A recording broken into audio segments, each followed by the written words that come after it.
السلام علیکم ورحمۃ اللہ وبرکاتہ۔ الحمدللہ رب العالمین والصلاة والسلام علی سید الانبیاء والمرسلین، اما بعد فاعوذ باللہ من الشیطان الرجیم، بسم اللہ الرحمن الرحیم۔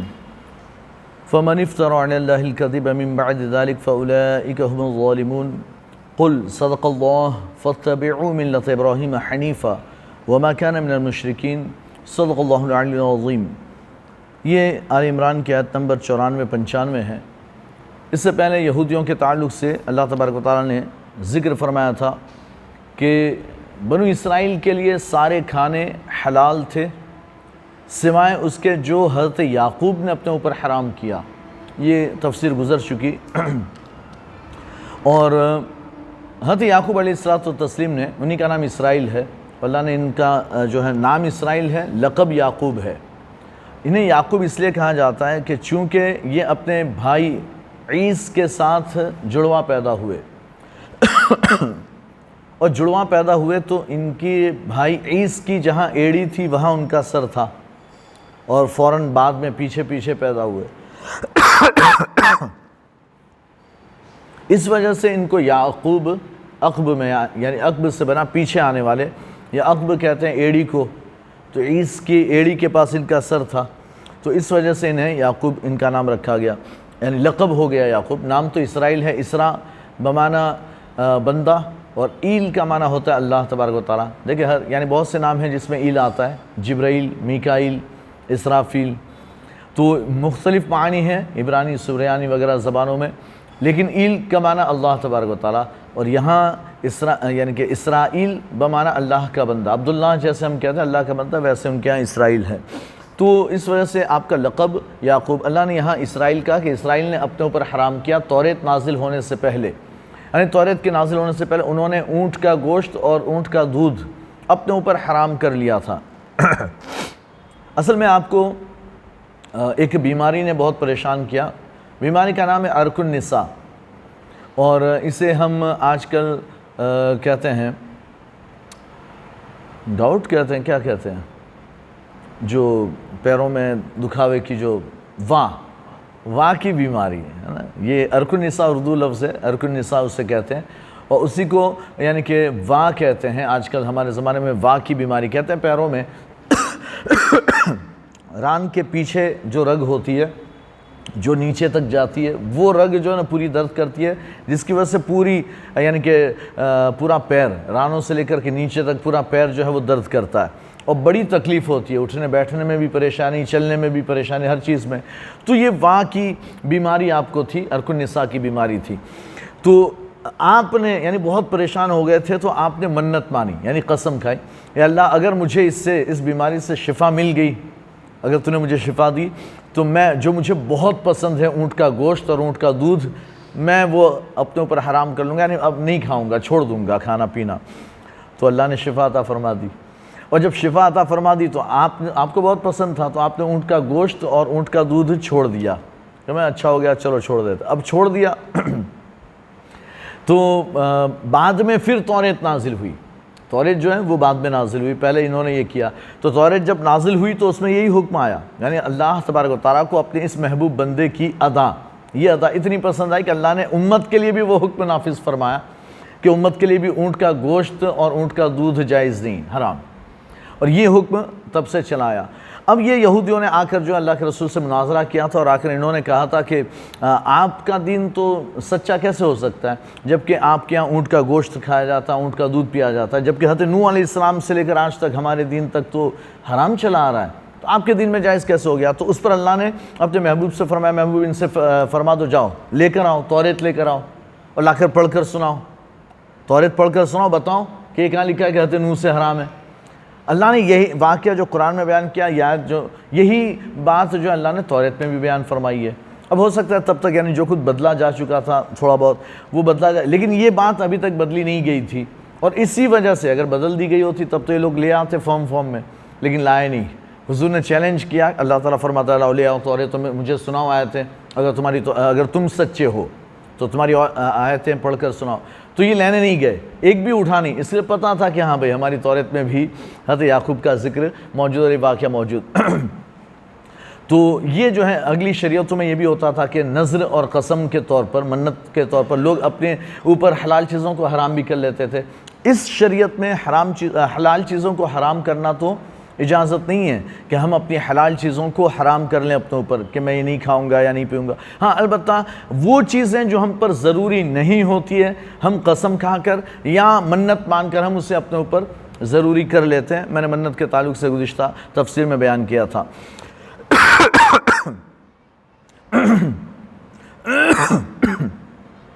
تو بہرحال ہمارے یہاں یعنی کہ مثال کے طور پر 2 رکعت نفل یہ ہمارے اوپر فرض نہیں ہے، ضروری نہیں ہے، واجب نہیں ہے، لیکن ہم نے جب منت مانی یا قسم کھائی تو اب وہ ہم پر ادا کرنا واجب ہو جائے گی، ضروری ہو جائے گی، اس لیے کہ وہ نذر ہے، اب وہ منت ہے۔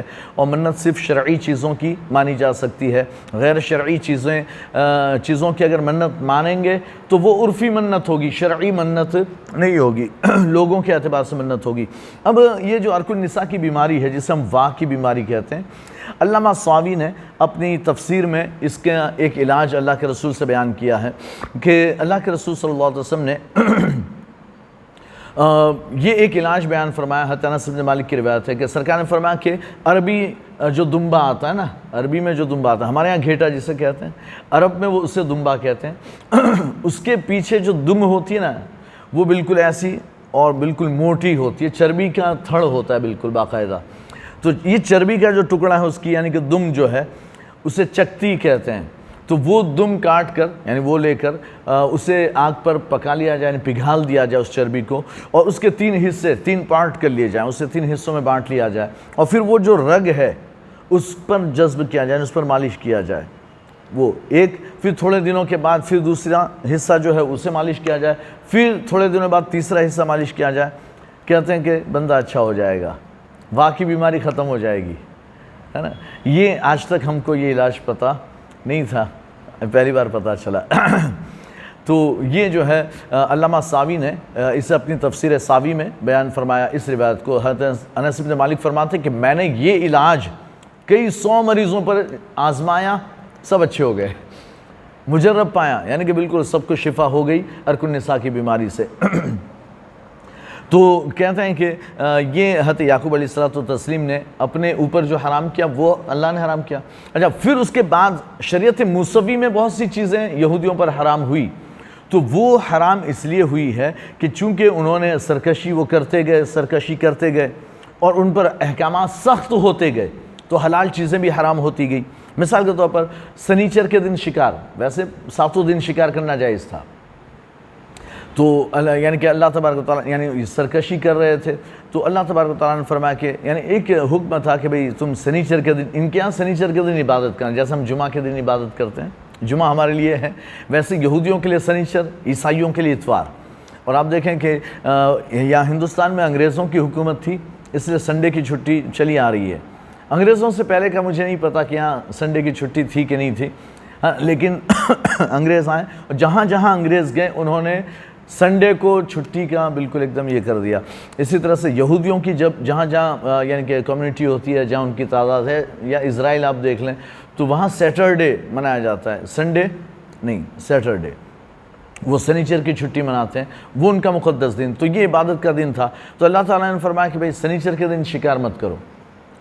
تو یہ یعنی یہ کام کرتے تھے کہ یعنی کہ جمعہ کے دن جا کر وہ اپنے جال بچھا دیتے، لگا دے، یعنی کہ پانی سے وہ ایک نالی بنا کر گھٹا کھود کر اور پھر اس میں جال وغیرہ لگا دیتے کہ پانی وہ بہتا، یعنی کہ موجیں آئیں اور مچھلیاں اس کے ساتھ آ جائیں اور وہ گڈھے میں گر جائے تو مچھلیاں کود کے واپس تو جائے گی نہیں گڈھے سے، تو یہاں جمع رہے گی۔ تو سنیچر کو خود جا کر شکار نہیں کرتے، لیکن یہ ٹریک آزمائی اور اس کے ذریعے سے پھر سنڈے کو جاتے اور جا کے ساری مچھلیاں نکال کر لے آتے اور کہتے ہم تو سنیچر کو شکار نہیں کرتے۔ تو اللہ تبارک و تعالیٰ نے اس پر ان کی صورتوں کو مسخ فرما دیا، بندر بنا دیا۔ اللہ نے پہلے پارے میں یہ تفسیر ہماری گزر چکی ہے پہلے پارے میں۔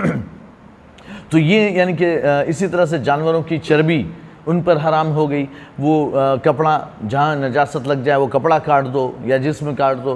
تو یہ ساری چیزیں جو ان پر سخت ہوئی، حالانکہ ایسا تھا نہیں، لیکن انہوں نے جتنی سرکشی یہ کرتے گئے اتنا ان پر احکامات سخت ہوتے گئے۔ پھر شریعت اسلامیہ جب آئی، اللہ کے رسول آئے، تو پھر سے وہ ساری چیزیں ہٹ گئی، وہ جو یہودیوں پر سختیاں تھیں وہ ہم پر نہیں ہیں. ہم اپنا کپڑا ناپاکی لگی تو دھو لیں, پاک ہو جائے گا, ہے نا. اور وہ بھی پورا کپڑا دھونا بھی ضروری نہیں ہے, اتنا حصہ کہ جس پر ناپاکی لگی اتنا دھو لیں کافی ہے. اسی طرح سے اونٹ کا گوشت, اونٹ کا دودھ پینا ہمارے لیے حلال ہے, ہمارے لیے جائز ہے, اس میں کوئی حرج نہیں ہے. اور سنیچر ہو, اتوار ہو, جمعہ ہو, ہمارے لیے تو سارے دنوں میں عبادتیں جائز, کھانا پینا یا کمانا سب جائز ہے. اسی طرح سے ہمارے نزدیک جو ہے یعنی ان کے ہاں 40واں حصہ زکوٰۃ ہو گیا تھا, یعنی یہ سزا کے طور پر, یعنی اتنا زیادہ مال, 40واں حصہ نہیں, چوتھا مال, یعنی کہ 40%, 40واں حصہ نہیں, 40واں حصہ تو ہم پر ہے, 40% زکوٰۃ دینا ان پر فرض تھا. مطلب 100 میں سے 40 روپیہ زکوٰۃ دیں. ہمارے اوپر 2.5% ہے, 40واں حصہ مطلب 2.5% ہے نا. تو ہمارے اوپر ہمارے مال کا 2.5% ہے, ان پر 40% زکوٰۃ تھی, ہے نا. تو یہ انکم ٹیکس سے تھوڑا ہی کم ہے. تو ان پر یہ کیوں ہوا 40% کے 100 روپیہ کماؤ, 40 روپیہ جو ہے وہ زکوٰۃ دو, 60 روپیہ اپنا رکھو. تو یہ کیوں؟ سزا کے طور پر, ان پر سختی کے طور پر. اتنے زیادہ سرکش, آپ پہلے پارہ میں ان کی یعنی کہ سرکشی آپ نے سنی ہے کہ کیسے کیسے کام انہوں نے کیا. اللہ جب یعنی معاف کر دیتا, لیکن بار بار یہ اپنی سرکشی پر اتر آتے. تو ان پر 40% تھی, ہم پر صرف 2.5% ہے نا. پورے مال کا 40واں حصہ, تو 40واں حصہ 2.5% ہوتا ہے. تو اس طرح سے یعنی کہ کچھ سختیاں ان پر تھی, ہمارے اوپر وہ سختیاں موجود نہیں. قربانی کا گوشت اگلی امتوں میں تو کھانا حلال ہی نہیں تھا, ہماری امت میں حلال ہو گیا, ہے نا, ہم کھا سکتے ہیں. تو بہرحال یہ بہت سی چیزیں ہیں جو بعد میں چل کر جو ہے ہمارے لیے آسانیاں ہوئی ہے, لیکن اگلی امتوں میں یا خاص طور پر یہودیوں کے لیے بڑی سختی تھی. تو اب یہ تو کتاب لے کر تو آئے نہیں, توریت تو لائے نہیں. تو اللہ تعالیٰ آگے ارشاد فرماتا ہے آیت نمبر 94 میں, فَمَنِ افْتَرَىٰ عَلَى اللَّهِ الْكَذِبَ مِن بَعْدِ ذَلِكَ فَأُولَٰئِكَ هُمُ الظَّالِمُونَ.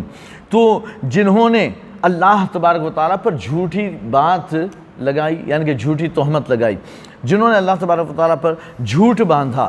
من افطرا, افطرا کہتے ہیں تہمت لگانے کو, کہ کسی کی طرف جھوٹی بات منسوب کر دی جائے اس کے فعل میں یا اس کی باتوں میں, تو یہ جو ہے افطرا کہلایا جاتا ہے. مثال کے طور پر کوئی یعنی کہ کسی پر جھوٹا الزام لگا دے کہ اس نے یہ گناہ کا کام کیا یا یہ برائی کا کام کیا, حالانکہ اس نے نہ کیا ہو, تو اسے تہمت کہتے ہیں.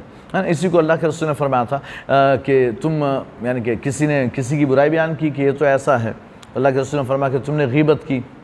تو صحابہ نے اس کے رسول اللہ, اس کے اندر وہ چیز موجود ہے. سرکار فرماتے اس میں وہ برائی ہو اور تم بیان کرو تبھی غیبت ہے, اگر اس میں وہ چیز نہ ہو اور بیان کرو تو پھر وہ تہمت ہے, پھر وہ تہمت الزام تراشی ہے کہ جھوٹا الزام آپ لگا رہے ہیں. تو اللہ تبارک و تعالیٰ پر انہوں نے جھوٹ باندھا, جھوٹی بات کہی. ذالک فاولئک هم الظالمون من بعد ذلك, اس کے بعد یعنی کہ انہوں نے اس چیلنج کے بعد, کس چیلنج کے بعد, کہ لاؤ توریت لے آؤ, بتاؤ, آیت پڑھ کر بتاؤ, کہ اس چیلنج کے بعد انہوں نے اللہ پر جھوٹ باندھا, یا ان کے پاس علم آ گیا, توریت میں وہ واقعہ بیان ہو گیا تھا, اس کے باوجود بھی, اس کے بعد بھی انہوں نے اللہ پر جھوٹ باندھا کہ اللہ نے تو حضرت نوح علیہ السلام ہی سے یہ ساری چیزیں حرام فرمائی ہے, صرف ہماری شریعت میں نہیں, اور تمہاری شریعت میں تو حلال ہے, تو تم تو حق پر نہ ہوئے, تم تو باطل ہوئے. تو اللہ تبارک فرماتا کہ اس کے باوجود کہ ان پر بھی توریت نازل ہوئی اور اس میں یہ باتیں موجود ہیں, انہوں نے اللہ پر جھوٹ بات کہی, فاولئک هم الظالمون. تو یہی سب سے بڑے ظالم ہیں, یہی سب سے بڑے ظالم ہیں, ظلم کرنے والے ہیں, کہ انہوں نے اللہ پر جھوٹ باندھا, اور اللہ پر جھوٹ باندھنا یہ سب سے بڑا ظلم ہے, اور اس کے بعد اللہ کے رسول پر جھوٹ باندھنا یہ سب سے بڑا جھوٹ ہے. آپ دیکھیں کہ اللہ کے رسول صلی اللہ علیہ وسلم نے خود ارشاد فرما دیا, من کذب علی متعمدا فلیتبوأ مقعدہ من النار, جس نے جان بوجھ کر مجھ پر جھوٹی بات باندھی, یعنی کہ جھوٹی بات میری طرف منسوب کی جو میں نے نہیں کہا, وہ کہتا ہے کہ میں نے کہا جھوٹا, تو پھر وہ اپنا ٹھکانہ جہنم بنا لے, وہ اپنا ٹھکانہ جہنم میں بنا لے. تو احادیث میں ایسی بہت سی احادیث لوگوں نے من گھڑت بنا لی ہے کہ جو حقیقت میں اللہ کے رسول نے بیان نہیں فرمائی, لیکن لوگوں نے من گھڑت بنا لی, اور بنا کر اتنی عام کر دی کہ ہر بندے کی زبان پر ہے وہ حدیثیں, ہر بندے کی زبان پر ہے, اللہ کے رسول نے ایسا فرمایا, جبکہ اللہ کے رسول نے ایسا نہیں فرمایا. تو احادیث میں اسے موضوع کہا جاتا ہے, موضوع روایت, یعنی کہ من گھڑت روایتیں. اسی طرح سے بہت سے ایسے واقعات ہیں جو من گھڑت ہیں, جھوٹے ہیں, من گھڑت یہ اسرائیلی یعنی کہ روایت اسے کہا جاتا ہے، اسرائیلی روایت، یعنی کہ یہودیوں نے اپنے من گھڑت واقعات بنا لیے، جیسا کہ حضرت آدم علیہ السلام سے پہلے ہاروت و ماروت کو زمین پر بھیجا گیا، یہ دو فرشتے تھے، انہوں نے جب اعتراض کیا فرشتوں نے حضرت آدم کی پیدائش پر، تو اللہ نے فرمایا کہ ٹھیک ہے تم میں سے 2 فرشتے چن لو، تو ہاروت و ماروت کو بھیجا گیا اور انسانی یعنی کہ نفس دے کر بھیجا گیا، انسانی شکل و صورت میں، تو پھر انہوں نے بھی گناہ کے کام کیے معاذ اللہ۔ تو یہ جو ہے واقعہ مفسرین نے فرمایا کہ یہ جھوٹا واقعہ ہے، یہ واقعہ درست نہیں ہے۔ زہرہ ستارے کو عورت بنا کر بھیجا تھا اللہ تعالیٰ نے، اور پھر جو ہے ہاروت ماروت کو اللہ تبارک و تعالیٰ نے کنویں میں، بابل کے کنویں میں الٹا لٹکا دیا سزا کے طور پر۔ انہوں نے فرمایا کہ آخرت کی سزا چاہیے یا دنیا کی؟ انہوں نے کہا بھئی دنیا کی دے دو، آخرت کی تو نہیں چاہیے، تو دنیا میں اندھے لٹکا دیے گئے۔ جبکہ اللہ تعالیٰ قرآن میں ارشاد فرماتا ہے، جہاں پہلے پارے میں ہاروت و ماروت کا ذکر ہے کہ انہیں ہم نے نازل کیا ہے، بابل کے کنویں میں ہاروت و ماروت ہیں، اور یہ لوگوں کو جادو سکھاتے ہیں، لیکن جادو سکھانے سے پہلے یہ کہتے ہیں کہ نحن فتنہ، ہم تو فتنہ ہیں، مطلب ہم تو آزمائش ہیں، ہم تو ایگزام ہیں، ہم تو امتحان ہیں۔ ہاں اگر تم جادو سیکھنا چاہو گے تو ایمان تمہارے سینے سے رخصت ہو جائے گا، بولو سیکھنا ہے۔ اب اگر کوئی ضد کرتا ہے نہیں پھر بھی مجھے تو سیکھنا ہے، تو سکھاتے ہیں، اور اس کے دل سے ایمان پہلے رخصت ہو جاتا ہے، پھر وہ جادو سکھاتے ہیں۔ اور کیا جادو سکھاتے ہیں؟ تو یعنی کہ میاں بیوی کے درمیان کیسے جدائی ہو، یہ جادو سکھاتے ہیں، لوگوں کے درمیان لڑائی جھگڑے کیسے ہوں، مار پیٹ کیسے ہو، یعنی کہ فتنہ فساد کے، یہ سب جادو، کالا جادو جسے کہہ لیں، صفر علم جسے کہہ لیں، یہ سکھاتے ہیں۔ تو وہ باقاعدہ پہلے کہتے ہیں کہ ہم اللہ کی جانب سے آزمائش ہیں، تو اللہ نے انہیں نازل کیا ہے باقاعدہ لوگوں کی آزمائش کے لیے، یہ کوئی ان پر عذاب نہیں ہے، عذاب نہیں ہے، بلکہ وہ تو اللہ کی جانب سے نازل کیے ہوئے ہیں۔ بابل کے کنویں میں جو ہے الٹے لٹکتے ہیں، یہ ان کا طریقہ ہے الٹا لٹکنا، وہ الٹے لٹک رہے ہیں، ہے نا، اور جو بھی جائے سزا ہوتی تو صرف الٹا لٹکنا، تو ان کے لیے کوئی سزا ہی نہیں ہوئی۔ دوسری بات یہ کہ فرشتے معصوم ہوتے ہیں، ان سے ایسا کوئی گناہ سرزد نہیں ہو سکتا۔ اور فرشتوں نے جب یہ بات کہی تھی کہ اللہ تو ایسے مخلوق پیدا کرے گا جو زمین میں جا کر خونریزی کرے گی اور فتنہ فساد مچائے گی، تو اللہ نے دیکھے قرآن میں بیان کر دیا۔ اگر یہ بات ہوتی تو اللہ قرآن میں وہ واقعہ بیان کر دیتا، ساری ڈیٹیل اللہ نے بیان فرمائی ہے۔ اللہ نے فرمایا کہ جو میں جانتا ہوں تم نہیں جانتے۔ پھر اللہ نے حضرت آدم کو اسماء سکھائے، اور سکھا کر پہلے فرشتوں پر پیش کیے، سکھائے آدم کو، پیش کیے یعنی فرشتوں پر، اور فرمایا کہ بتاؤ انبیونی بھی اسماء ہؤلاء ان کنتم صادقین، اگر تم اپنے بات میں سچے ہو کہ ان سے یعنی انسان سے، جس آدمی کو میں پیدا کرنے والا ہوں اس سے تم افضل ہو، تو چلو نام بتاؤ، مجھے بتاؤ یہ کیا چیز ہے، نام بتاؤ۔ انہوں نے کہا کہ سبحانک لا علم لنا الا ما علمتنا انک انت العلیم الحکیم، اللہ تو نے جتنا ہم کو سکھایا ہم کو تو اتنا ہی پتہ ہے، ہم زیادہ جانتے نہیں ہیں، اور یہ ساری تو اجنبی چیزیں ہم کو تو پتہ ہی نہیں کہ یہ کیا ہے، ہم نہیں جانتے۔ تو پھر اللہ نے حضرت آدم سے فرمایا آدم انبئہم باسمائہم، اے اللہ، اے آدم تو فرشتوں کو ان کے نام بتا۔ فرشتوں سے کہا کہ مجھے بتاؤ ان کے نام، حضرت آدم سے کیا کہا؟ فرشتوں کو بتاؤ۔ اس سے کہ اللہ جانتا ہے کہ میں نہیں سکھایا تو آدم کو سب پتہ ہے، حضرت آدم کو سب پتہ ہے، تو اب بتایا گیا کہ فرشتوں کو بتاؤ۔ تو حضرت آدم شروع ہو گئے، یہ ہے، یہ اس کا نام یہ ہے، یہ اس کام کے لیے آتا ہے، یہ تپیلا ہے، یہ تپیلی، یہ چمچا، یہ چمچی، یہ ہے نا کڑھائی، یہ کباٹ، یہ تجوری، یہ فریج، یہ الماری، یہ کباٹ، یعنی کہ ہر چیز، یہ کھڑکی، یہ دروازہ، یہ کمپیوٹر، یہ پلین، یہ ہیلی کاپٹر، کوئی چیز چھوڑی نہیں ہے۔ اور اللہ نے حضرت آدم کو ساری زبانیں سکھائی تھی، ساری زبانوں کا علم بھی عطا فرمایا تھا، اسی طرح سے ساری چیزوں کے نام اور ان کے کام بھی بتائے تھے۔ حضرت آدم شروع ہو گئے، اب یہ سارے فرشتے حیرت میں، ہو یہ بندہ تو بڑا پہنچا ہوا، اتنا سب جانتا ہے، ہم نے تو جس چیز کو دیکھا سنا کبھی کچھ نہیں، اس سے سب پتہ ہے نا۔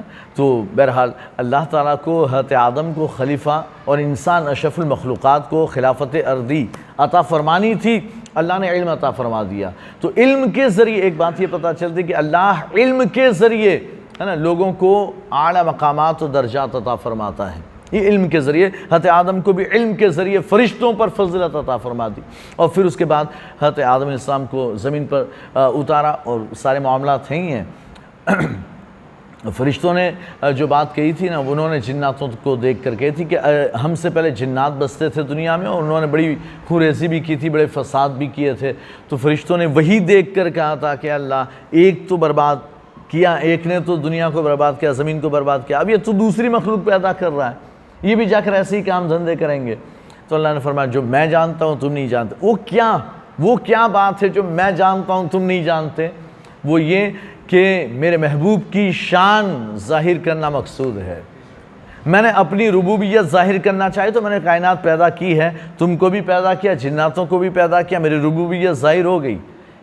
ہر کوئی مجھے، فرشتے سے لے کر جنات تک، ہر کوئی سجدہ ریز ہو جاتا ہے میرے آگے، لیکن بھائی ابلیس بھی تو تھا، وہ بھی تو سجدہ کرتا ہی تھا اور بہت سجدے کیے، تو ربوبیت ظاہر ہو گئی، لیکن اب شان محبوبی ظاہر کرنی تھی، اپنے محبوب کی شان، تو پھر اللہ تبارک و تعالیٰ نے انسانوں کو بھیجا۔ اگر انسان نہیں آتے تو شان محبوبی ظاہر نہیں ہوتی، محبوب کی شان و رفعت اور عظمت جو ہے وہ ظاہر نہیں ہوتی۔ تو جو میں جانتا ہوں وہ تم نہیں جانتے۔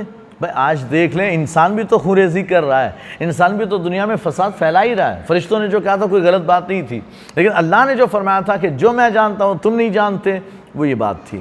اور پھر اللہ کی یعنی بندے، اللہ کے بندوں میں ایسے مخصوص کچھ ایسے بندے بھی پیدا ہوتے ہیں کہ جو اللہ سے بہت زیادہ محبت کرتے ہیں، اتنی زیادہ محبت کرتے ہیں کہ وہ فرشتوں سے بھی افضل ہوتے ہیں۔ اولیاء کرام ہیں کہ جو اولیاء کرام عام فرشتوں سے افضل ہے۔ رسولان گرامی جو فرشتوں میں رسول ہیں، حضرت جبرائیل، میکائیل، ان سے تو ان سے انبیاء و مرسلین ہی افضل ہیں، ہے نا، لیکن اولیاء یہ عام فرشتوں سے افضل ہے۔ وہ کس اعتبار سے کہ ان جیسی محبت جو ہے کسی نے نہیں کی۔ فرشتوں کے پاس نفس نہیں ہے تو عبادت کرتے ہیں، اللہ نے انہیں نفس دیا، پھر بھی انہوں نے ویسی عبادت کی جیسے فرشتے کرتے ہیں، اور ایسی عبادت کر کے بھی یہ اظہار کیا کہ اللہ ہم تیری عبادت کا حق ادا نہ کر سکے۔ یہ عاجزی اور ان کے ساری اختیار کی، ہے نا، وہ وہ والا ایٹیٹیوڈ نہیں تھا کہ آئی ایم سم تھنگ، میں نے بہت عبادتیں کی، یہ نہیں، بہت عبادت کر کے پھر یہ یعنی احساس اور یہ ایک رب کی بارگاہ میں عریضہ کہ مولا جیسا تیری عبادت کا حق تھا ہم ادا نہیں کر سکے، ہم تو اپنی سانسوں کے بدلے میں بھی عبادت نہیں کر سکے، باقی ساری نعمتیں تو الگ ہے، یہ ایک احساس کے ساتھ عبادت۔ تو اللہ فرماتا ہے جو میں جانتا ہوں وہ تم نہیں جانتے۔ تو اللہ کو اپنے محبوب کی شان ظاہر کرنا مقصود تھا۔ میں ظاہر ہو چکا، اب میرا محبوب ظاہر ہوگا، اور اس کی کیا شان ہے دنیا والے تو دیکھیں گے، اور دنیا میں جتنی شان دیکھی جائے گی وہ تو کم ہے، آخرت میں جو شان دیکھی جائے گی نا اس کا تو کوئی پوچھنا ہی نہیں، کوئی سوال نہیں، یعنی کہ وہ شان تو بہت بلند و بالا شان ہوگی جو اللہ قیامت میں، ہے نا، ساری مخلوقات کے سامنے ظاہر فرمائے گا۔ تو بہرحال اللہ فرماتا ہے کہ یہ جو ہے تم جھوٹے ہو، اللہ پر جھوٹی بات کہتے ہو۔ قل صدق اللہ، اے محبوب آپ فرما دیں کہ اللہ بڑا سچا ہے، اور ہم کہتے ہیں صدق اللہ اور صدق الرسول، اللہ نے بھی سچ کہا، رسول نے بھی سچ کہا۔ تو میں ایک بات وہ جو بتا رہا تھا نا کہ اللہ کے رسول نے فرمایا کہ جس نے جھوٹی بات میری طرف منسوب کی وہ اپنا ٹھکانہ جہنم بنا لے۔ تو اس وجہ سے ہمیں بہت سی باتیں عام کرنے سے پہلے ہمیں سوچ لینا چاہیے کہ واقعی وہ اللہ کے رسول کی بات ہے یا نہیں ہے۔ اب دوسری بات یہ آتی کہ پھر اولیاء کرام کی طرف، یا جیسے حضرت علی کے بارے میں بہت باتیں ہیں، حضرت علی نے یہ فرمایا، حضرت علی نے یہ فرمایا، اور خاص طور پر شیعوں نے تو بہت باتیں منسوب کی ہیں حضور کی طرف بھی اور حضرت علی کی طرف بھی۔ تو یہ یعنی واقعات بھی بہت من گھڑت بنا لیے ہیں، اور ان کے یہاں دیکھیں روایتیں ساری کی ساری ہمارے امام جعفر صادق نے یہ فرمایا، اوپر کون ہے جو بیان کرتا ہے وہ نہیں پتہ۔ امام جعفر نے اپنے والد امام باقر سے یہ سنا کہ اللہ کے رسول نے فرمایا، تو بیچ میں بھئی امام باقر اور امام اللہ کے رسول کے درمیان بہت واسطے، ایک لمبا چوڑا سلسلہ ہے، تو وہ سلسلہ کہاں گیا، انہوں نے کہاں سے سن لیا؟ تو اب یہ کہتے ہیں کہ یہ تو وہ باطنی علم ہے جو سینہ در سینہ چلا آ رہا ہے، وہ ہے نا، حالانکہ ایسا نہیں ہے۔ یہ یعنی کہ بہت سے ایسی تو اب اگر مثال کے طور پر کوئی ایسی بات ہو جو حضرت علی نے نہیں کہی، پھر بھی ہم کہہ دیں کہ حضرت علی نے ایسا کہا، تو اس پر وہ وعید تو نہیں ہے نا، ہم یہ تو ہوگا کہ جھوٹ بات کہی، حضرت علی کی طرف آپ نے جھوٹی بات منسوب کی، حضرت علی نے جو بات نہیں کی وہ آپ کہہ رہے ہیں کہ حضرت علی نے کہی، تو جھوٹ تو آپ جھوٹے تو ہوئے، اور جھوٹ گناہ کبیرہ ہے، تو جھوٹا تو یعنی ہو گیا بندہ، لیکن وہ وعید نہیں ہوگی جو اللہ کے رسول پر جھوٹ باندھنے کی ہے کہ وہ اپنا ٹھکانہ جہنم بنا لے، ہے نا. تو حضور پر جھوٹ باندھنا یا اللہ پر جھوٹ باندھنا یہ بہت سخت معاملہ ہے. تو ہمیں باتیں پھیلانے سے پہلے اس پر تھوڑا سا ریسرچ یا تحقیق کر لینی چاہیے, کسی سے پوچھ لینا چاہیے, کسی عالم سے, کہ کیا واقعی یہ حدیث ہیں بھی یا نہیں ہے. کبھی کبھی ایسا ہوتا ہے کہ کوئی حدیث جو ہے نا بہت عام ہوتی ہے لیکن ایسا ہوتا نہیں ہے. کہتے ہیں کہ قل صدق اللہ, اے محبوب آپ فرما دیں کہ اللہ نے سچ کہا, اللہ سچا ہے, اللہ سچا ہے. فاتبعوا ملت ابراہیم حنیفہ, تو تم حضرت ابراہیم کے دین پر چلو. فاتبعوا, تو تم حضرت ابراہیم کے دین پر چلو. حنیفہ, جو ہر باطل سے جدا ہے. حنیف کہتے ہیں جو باطل سے جدا ہو, حق پر ہو اور باطل سے منحرف ہو, جدا ہو. تو جو بھی باطل سے جدا ہوگا اسے حنیف کہتے ہیں. تو تم دین ابراہیمی پر چل جو ہر باطل سے جدا ہے. وما کان من المشرکین, اور حضرت ابراہیم جو ہے نا وہ مشرکین میں سے نہیں تھے, وہ شرک کرنے والوں میں سے نہیں تھے. تو یہ یہودیوں سے یعنی کہ کہا گیا کہ یہودیوں اب تک جو تم نے جھوٹے عقیدے اور جھوٹے اعمال, جھوٹی باتیں اختیار کی, ہو سکتا ہے کہ بعض نے بے خبری میں کی ہو اور بعض نے جان بوجھ کر کی ہو. عوام تھی وہ بے خبری میں, ان کو پتہ ہی نہیں تھا کہ واقعی سچ کیا ہے. اس لیے کہ یہ جو توریت تھی نا وہ عام نہیں تھی. توریت جو ہے وہ عام نہیں تھی, ہر انسان کو میسر نہیں تھی, ہر انسان اسے پڑھ بھی نہیں سکتا تھا. وہ صرف ان کے عالموں کے پاس چھپی ہوئی ہوتی تھی, عالموں سے مسئلہ پوچھو بتا دیتے تھے. قرآن بہت عام ہے. لیکن اب یعنی کہ ایک بات کہی جاتی ہے کہ قرآن جو ہے نا وہ ہر انسان کی دسترس میں ہے. اردو میں بھی ہے, گجراتی میں بھی ہے, انگلش ٹرانسلیشن, ہر ایک ٹرانسلیشن میں بھی ہے. لیکن صرف ترجمہ ہمیں یعنی کہ پڑھنے سے بچنا چاہیے. ترجمہ آپ پڑھیں, کوئی خرابی نہیں, لیکن آپ اس کے ساتھ ساتھ تفسیر بھی پڑھیں, آیت کی تفسیریں بھی پڑھیں. اس لیے کہ بہت سی چیز ایسے ہوتی ہے کہ جو ہماری سمجھ میں نہ آ سکے, ہو سکتا ہے یعنی اللہ تعالیٰ کا قرآن تو بالکل صاف ستھرا اور بالکل صحیح ہے, سچا کلام ہے. اگر آپ سمجھیں تو اس میں تو بہت سے موتی ہیں, آپ چن چن کر نکال کر لا سکتے ہیں. لیکن اسے گہرائی کے ساتھ اس کا بیک گراؤنڈ, اس کا پس منظر کیا تھا, اس کا بیک گراؤنڈ کیا تھا, کیا اللہ نے فرمانا چاہا, یہ اگر ہم اس کو یعنی کہ تفسیر کے ساتھ پڑھیں تو پھر ہماری سمجھ میں قرآن بہت اچھے سے آ سکتا ہے. جیسا کہ بہت سے لوگ ہوتے ہیں, کفر مشرکین میں سے بھی ایسے بہت سے احادیث کے ٹرانسلیشن چل رہے ہیں, اردو میں, گجراتی میں, انگلش میں, بخاری ہے, مسلم ہے, لوگ اس کا ٹرانسلیشن پڑھتے ہیں اور اسی سے شروع ہو جاتے ہیں. بخاری میں ایسا ہے, بخاری میں ایسا ہے.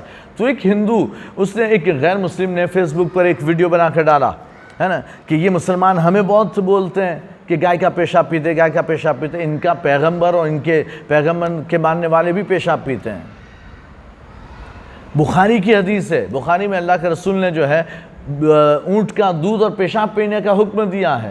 تو ان کا پیغمبر بھی پیتا تھا اور معاذ اللہ, ہے نا, ایسا ہے نہیں, لیکن اس نے اس کے جملے معاذ اللہ کہ ان کا پیغمبر بھی پیتا تھا اور ان کے ماننے والے بھی پیتے ہیں, اور باقاعدہ ان کے پیغمبر نے حکم دیا ہے کہ پیو, دودھ پینے کا, پیشاب پینے کا. حالانکہ حضور نے کبھی بھی حکم نہیں دیا, کہیں بھی حکم نہیں دیا کہ تم پیشاب پیو, ہے نا. پھر دوسرا, اب یہ تو اس نے یہ کہا, ہم یہ کہہ سکتے کہ نہیں بھائی کوئی مسلمان نہیں پیتا, نہیں, یوٹیوب پر دیکھو ویڈیو موجود ہے, عرب کے وہابی باقاعدہ پیشاب پیتے ہیں اونٹ کا.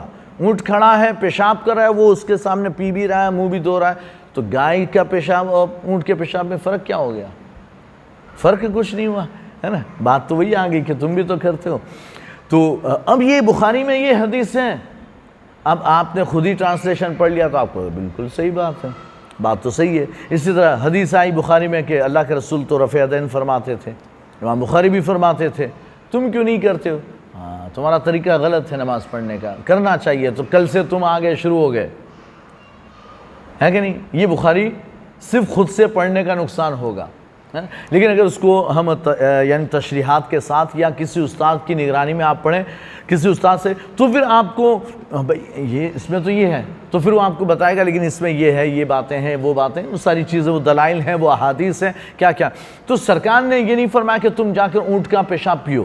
بخاری میں دوسری حدیث بھی ہے کہ وہ جو بیمار ہوئے تھے, عرینا اکل کے لوگ تھے, وہ آئے تھے, ہے نا. ایک جگہ پر یہ ہے, ایک الفاظ حدیث کے یہ ہیں کہ انہوں نے یعنی کہ شکایت کی فجتوا, وہ پیٹ کی بیماری میں, مدینے کی آب و ہوا راس نہیں ہے تو پیٹ کی بیماری میں مبتلا ہو گئے. تو انہوں نے جو ہے شکایت کی کہ رسول اللہ ایسا ہو گیا, آئے تھے, اسلام قبول کیا تھا. اور ہمیں جو ہے نا دودھ چاہیے، اونٹ کا دودھ چاہیے۔ سرکار نے فرمایا اتنا سارا دودھ یہاں تو نہیں ہے، 10 لوگ تھے، تم لوگ جو ہے صدقے کے اونٹوں میں چلے جاؤ، فلاں جگہ پر جو ہے صدقے کے اونٹ چراگاہ میں ہیں تو تم وہاں چلے جاؤ۔ اور وہاں یہ اب ایک حدیث جو اسٹارٹنگ میں حدیث ہے اس کے یہ الفاظ ہیں کہ اس کا دودھ اور پیشاب ہے نا وہاں جا کر پیو۔ تو وہ جو ہے گئے اور انہوں نے اونٹ کا دودھ اور پیشاب پیا، وہ شفایاب ہو گئے، اچھے ہو گئے۔ پھر انہوں نے جو سرکار کے چرواہے تھے انہیں شہید کر دیا اور اونٹ ہانک کر لے گئے۔ سرکار نے ان کے پیچھے صحابہ کو بھیجا اور صحابہ نے جو ان کو گرفتار کر لیا، تو پھر اللہ کے رسول نے ان کے بھی ہاتھ پیر، ایک ادھر کا ہاتھ اور ادھر کا پیر کاٹ کر اور دونوں آنکھوں میں سلائیاں گھونپ کر، آنکھیں پھوڑ کر ان کو تپتی ہوئی دھوپ میں ڈلوا دیا اور وہ تڑپ تڑپ کر مر گئے۔ یہ ایسا اس لیے کیا گیا کہ انہوں نے چرواہے کے ساتھ ایسا ہی کیا تھا، تو یہ قصاص میں ایسا کیا گیا، لیکن یہ ایک ہی واقعہ ہے ایسا جس میں یہ کام کیا گیا۔ پھر سرکار نے فرما دیا کہ آج کے بعد پھر کسی کا مسلح یعنی کہ اعضاء کو بگاڑنا نہیں پایا جائے گا، قتل کر دیا بات ختم، نہ اس کی آنکھیں پھوڑنی ہے، نہ ہاتھ پیر ناک کان کچھ نہیں کاٹنا۔ اس وجہ سے حضرت امیر حمزہ کا مسلح کیا گیا، لیکن پھر بھی سرکار نے بدلے میں بھی کسی کے ساتھ یہ معاملہ نہیں کیا کہ بھئی ہم بھی کفار کے ساتھ ایسا کریں گے، نہیں۔ تو کہنے کی بات یہ ہے کہ یہ ایک واقعہ پیش آیا۔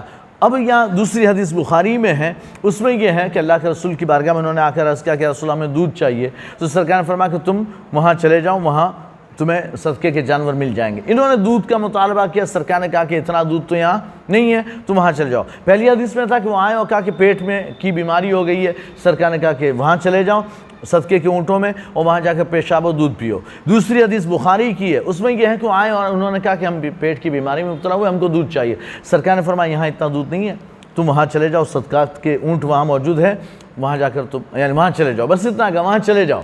انہوں نے مانگا کیا؟ دودھ۔ سرکار نے کیا کہا؟ وہاں چلے جاؤ، بات ختم ہو گئی۔ سرکار نے تو نہیں کہا کہ اونٹ کا پیشاب بھی پینا۔ اب وہ وہاں گئے اور جا کر انہوں نے دودھ بھی پیا اور خود سے پیشاب پیا، سرکار نے نہیں کہا تھا، لیکن جب روایت راویوں نے بیان کی تو کسی نے یوں بیان کر دیا کہ سرکار نے کہا تھا کہ دودھ اور پیشاب پیو، اور کسی نے کہا کہ نہیں، صرف کہا تھا کہ انہوں نے دودھ کا مطالبہ کیا، سرکار نے کہا وہاں چلے جاؤ، لیکن انہوں نے خود سے پیا، ٹھیک ہے۔ تو یہ تھوڑا ایک پرابلم ہو گیا۔ ہم اب اس کا بھی جواب دیا گیا، حالانکہ یہ جو حدیث ہے سرکار نے فرمایا کہ پیشاب پیو، اس کا جواب یوں دیا گیا کہ اللہ کے رسول کو وحی کے ذریعے اللہ تبارک و تعالیٰ نے پہلے ہی سے خبردار کر دیا تھا کہ محبوب یہ مرتد ہونے والے ہیں، تو ان کو سزا کے طور پر اونٹ کا پیشاب پلوایا گیا، سب کو نہیں کہا گیا۔ اور دوسرے سے کسی سے آپ پوری ہسٹری اٹھا کر دیکھ لیں، سرکار نے کبھی کسی کو نہیں کہا کہ اونٹ کا پیشاب پیو، صرف ان سے کہا، اور وہ اس وجہ سے کہ یہ بعد میں اسلام سے پھر جانے والے تھے، اسلام چھوڑ دینے والے تھے، مرتد ہونے والے تھے۔ مرتد کہتے ہیں اسلام سے پلٹ جانا، اسلام لا کر پھر پلٹ جانا، تو سرکار کو پتہ چل گیا تھا، اس لیے سرکار نے فرمایا کہ تم جا کر ان کا پیشاب پیو، ورنہ تو سرکار نے کسی کو پیشاب پینے کا حکم نہیں دیا۔ تو یہ بات کہ سرکار نے پیشاب پیا ہو معاذ اللہ ایسا تو ہے ہی نہیں، لیکن کسی کو پینے کا حکم دیا ہو ان کے سوا ایسا بھی کہیں نہیں ملے گا۔ جبکہ یہ حدیث بھی 2 ٹائپ کی روایت ہوئی ہے، تو پتہ تو یہ چلتا کہ یہ پیشاب بھی انہوں نے خود پیا ہوگا، سرکار نے انہیں پیشاب کا نہیں حکم دیا، صرف صدقات کے اونٹوں میں جانے کا حکم دیا کہ وہاں دودھ مل جائے گا، لیکن انہوں نے دودھ بھی پیا، پیشاب بھی پیا، ان کی طبیعت خبیث تھی اس وجہ سے انہوں نے پیا، ہو سکتا ہے۔ تو کہنے کی بات یہ ہے کہ اس طرح یعنی کہ اللہ تبارک و تعالیٰ نے ان سے یعنی کہ ان کے لیے یہ کہا کہ تم جھوٹے ہو، اللہ کے رسول صلی اللہ علیہ وسلم کی طرف ہمیں جھوٹی باتیں منسوب کرنے سے بچنا چاہیے۔ تم نے یہ ساری باتیں جو کہی ہے، یہ یہودیوں سے کہا جا رہا ہے کہ اللہ سچا ہے، اللہ نے سچ بات بیان فرما دی، اور تم یعنی کہ جھوٹے عقیدے، جھوٹے اعمال اور جھوٹی باتیں تم نے اختیار کی ہوئی ہے۔ اب جنہوں نے بے خبری میں اختیار کی ہوئی ہے تو چلو ٹھیک ہے، ان کے لیے تو کم سزا، ان کے لیے ہلکی، اگر وہ معافی مانگے تو ان کے لیے معاف بھی ہے، لیکن جنہوں نے جان بوجھ کر کیا ہے تو ان کے لیے بڑی سخت سزا ہوگی۔ اور تمہارا یہ کہنا کہ جو حکم جو ہے وہ حضرت نوح سے چلا رہا ہے، ایسا بھی نہیں ہے۔ اور احکامات منسوخ ہوتے ہیں، شریعتوں میں احکامات منسوخ ہوتے ہیں، یعنی کہ پہلے کوئی اور حکم ہو پھر وہ حکم بدل جائے، ایسا ہوتا ہے، اگلی شریعتوں میں بھی ہوتا تھا، ہماری شریعت میں بھی ہوا ہے نا، بھائی پہلے قبلہ بیت المقدس تھا، بدل کر کعبہ ہو گیا۔ ہماری شریعت میں پہلے قربانی کا گوشت 3 دن کھانا حلال تھا، اب پورا سال کھا سکتے ہیں، کھانا جائز ہو گیا۔ تو اس طرح سے احکامات بدلتے ہیں، اور ان احکامات کے بدلنے سے کوئی یعنی کہ گدھا کھانا ایک بار حرام ہوا، پھر حلال ہوا، پھر ہمیشہ کے لیے حرام ہو گیا، ہے نا۔ پہلے کچھ احکامات زمانے جاہلیت سے چلے آ رہے تھے، اسلام آیا تب بھی چلتے رہے، لیکن پھر شریعت میں حرام کر دیا گیا، جیسے متعہ یعنی کہ عورتوں سے یعنی کہ پیسہ دے کر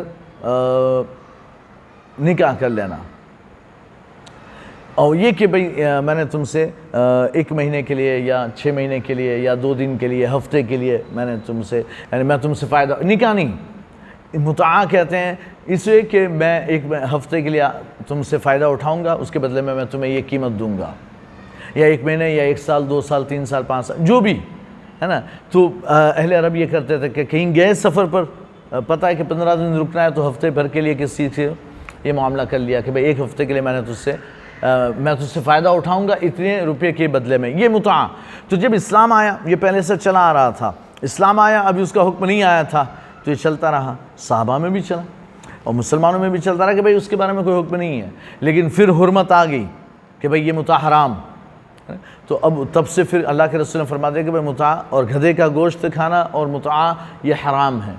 تو خیبر کے موقع پر خیبر فتح ہوا، اس کے بعد یہ حرام ہوا، تو یہ حرام ہو گیا، تو اب اس کے بعد حلال نہیں ہے۔ اسی طرح سے اور بھی بہت سے احکامات ہیں کہ پہلے سے چلے آ رہے تھے، لیکن پھر بعد میں جو ہے شریعت نے اسے یا تو حرام کر دیا، منع کر دیا کہ اب یہ حکم جو ہے وہ ختم، اب یہ کام آپ لوگ نہیں کر سکتے۔ تو یہ پہلے کی بات تھی، اور بعد میں تو احکامات منسوخ ہو جاتے ہیں، ہے نا، شریعت میں۔ اور تم جو دعویٰ کرتے ہو کہ ہمارا دین دین ابراہیم ہے، اس میں بھی تم جھوٹے ہو، تمہارا دین دین ابراہیمی نہیں ہے، بلکہ اسلام جو ہے وہ دین ابراہیمی ہے، وہ باطل سے جدا ہے۔ حضرت ابراہیم نے کبھی شرک نہیں کیا، اور اسلام میں بھی شرک موجود نہیں ہے۔ بہرحال تو یہ یہودیوں کی یعنی کہ جو جھوٹی بات تھی، اس کا اللہ تبارک و تعالیٰ نے پردہ فاش کیا اور انہیں ذلیل و خوار فرمایا، اور وہ مناظرے میں شکست کھا گئے اور وہ اس کا جواب نہ لا سکے۔ اللہ تبارک و تعالیٰ ہمیں جو ہے سچی سمجھ عطا فرمائے، شریعت اسلامیہ پر عمل کرنے کی توفیق عطا فرمائے۔ السلام علیکم ورحمۃ اللہ وبرکاتہ۔